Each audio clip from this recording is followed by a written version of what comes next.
how to use filters on Todoist. Hi guys, welcome back.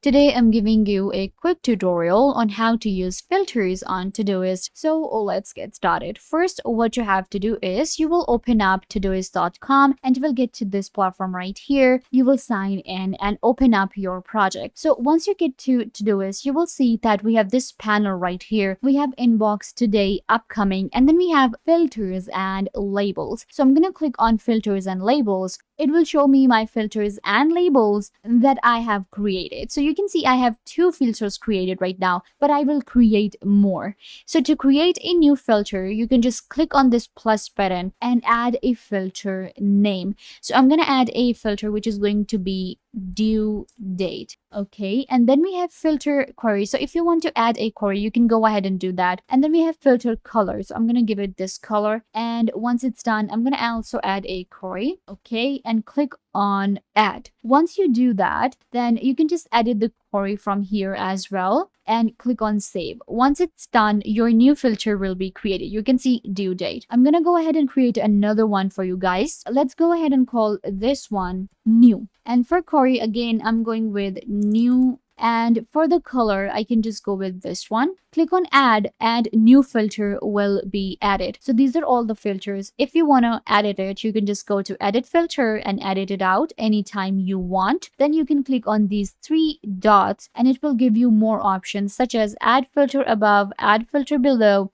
added filter, add to favorite, or delete filter. So this is from where you will be deleting a filter. And we can similarly create labels as well. You just click and then you enter a label name. So this is how you use filters on Todoist. Now you will be able to customize your search better and save your time. I hope that I was a big help. Don't forget to give this video a big thumbs up, leave a comment down below, turn on bell notification, and subscribe to the YouTube channel.